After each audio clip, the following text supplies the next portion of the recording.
Past his prime. Prime, question mark. Hello, William. I need some advice. By the way, you guys, you all realize I'm a moron, right? I flunked everything in high school. Okay? This is on you. If you take my advice and it doesn't work, you should go talk to somebody who actually professionally gives out advice. And part of your therapy session should be why you take advice from somebody who doesn't know what the fuck he's talking about. Oh, Bill, shut up and just read it. Okay, all right. Hi, Bill.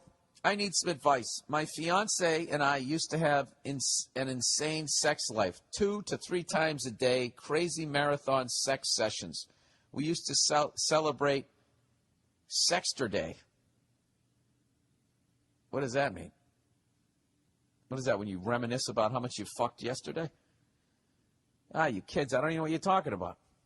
Sexter Day, boo-boo, oh, my fucking seems so far away.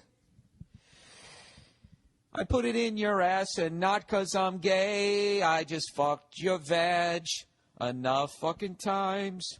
Ooh, your fucking vag. It's like I woke up and the lyrics just came to me to the point I thought, did someone else talk about this? Somebody else already write this song? Not for lack of trying on my part. I love giving him blowjobs. Oh, what a champ. She says she loves giving blowjobs. And now he always says, not right now when I try. We welcomed our first baby 6 months ago. I am now in better shape than I was before I got pregnant. I do yoga and run every day and feel sexier than ever. I am 22 and he is 40. Is he past his prime? He's been stressed out lately. Does that keep men from getting it up? He was my first, so the only thing I know about male sexuality is what I know about him. Usually he can't keep his hands off me. Help, Bill. It's hard not to take this personally. Thank you. Well, aren't you a sweetheart? You like giving blowjobs, and you're very polite. And you know how to write a letter. God damn it, you're a keeper. And you were a virgin at 22. You saved yourself, and here this guy comes along, the grizzled vet in the final year of a 3-year contract. Once you sign the contract, he stops producing. Well, for one, I feel for you. Did he watch you give birth? That new thing that they do over the last 20, 30 years. Back in the day, you used to just stand out in the waiting room with a big stogie. Just stand out. How's she doing? Yeah, is her blood pressure dropping? Oh, she passed away on the table? Fucking $120 in cigars out the window. You used to stand out there in the waiting room. And you let the doctors be doctors. I don't understand why the guy has to be in there. I don't. This is a big fucking debate between me and the lovely Nia. Like, I don't understand why you have to fucking be in there. When I go down to Midas Muffler, do I fucking stand underneath it as he's sitting there and the sparks are flying? I don't know how to weld. Hey, you got a busted aspirator tube. I don't know where that is. I don't know what it is. Why am I there? I should be out in the fucking waiting room. So anyways, did he stand there and then just watch something alive come out of your vagina? And maybe it's kind of, because I hear that guys have like maybe performance issues after that.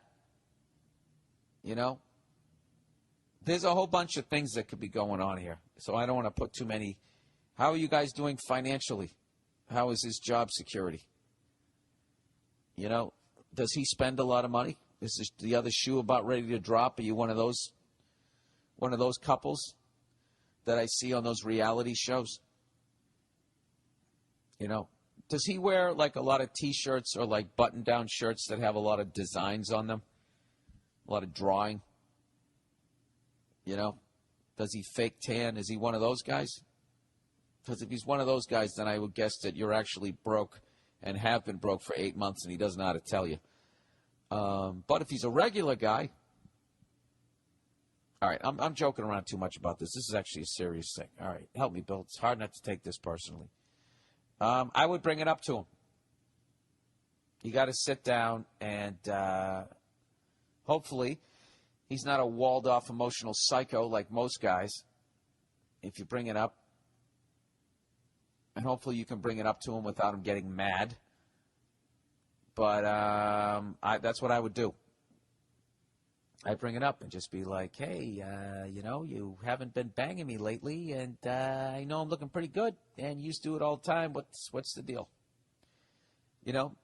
Just that's the essence of it. Just stretch that out into about 8 minutes. Let me tell you about a story so true. We're showing me style and it's all so cool. It's about a garment torn and frayed, getting its threads, the story conveyed. Walking down the streets with holes in my teeth. These ripped things here, part of me you see. It ain't about the brand or the label it holds. It's about the journey, the stories it unfolds. In these ragged clothes I find my voice, a testament to resilience. My choice from the streets to the stage, I rock my style. In my tattered shirt, I walk that mile.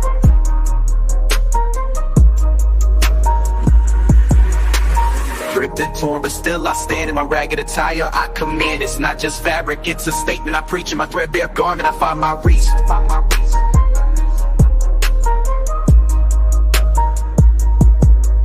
From the barrio to the bar, I make my mark. In my worn out jeans, I leave a spark. They may call it rags, but I call it art. In every stitch and tear, I play my part. It's the struggle of the streets, the hustle so real. In my tattered jacket, I seal the deal. A symbol of defiance against the status quo. My passion of pants, I let it show. It's not about the riches or the wealth I lack. In my faded hoodie, I stay on track. It's the heart of the hustle, the grind each day. In my worn out kicks, I find my way. Ripped and torn, but still I stand.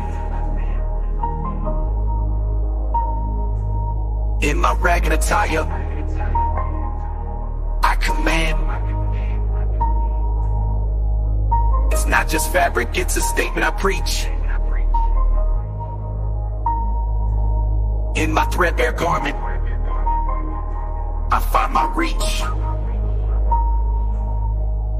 So here's to the ones with the clothes that tear. In our patched up attire we have, so let the world see our garments worn. For in our rags, our stories are born. In the language of the streets we speak. In our torn up clothes we find our peak. And say a lot of loving things. Do that thing where you put your hand on the women, they put their hand on their forearm, on the dude's forearm, and they move you move your thumb side to side. You just be like, hey, how come we're not fucking anymore? I don't know how to do it. That's what I would do. I think you need to talk to him rather than me. I would not take it personally. You're a fucking champ. You love giving blowjobs. You're in the prime of your life. You had a kid, and what did you do? You got yourself right back in shape. You're in the best shape of your life. It's not on you, so I wouldn't take it personally. So there's obviously something going on with him, and you love the guy, so try to help him bring it out. Oh, Jesus. All right, there you go. There's that. I hope that helped.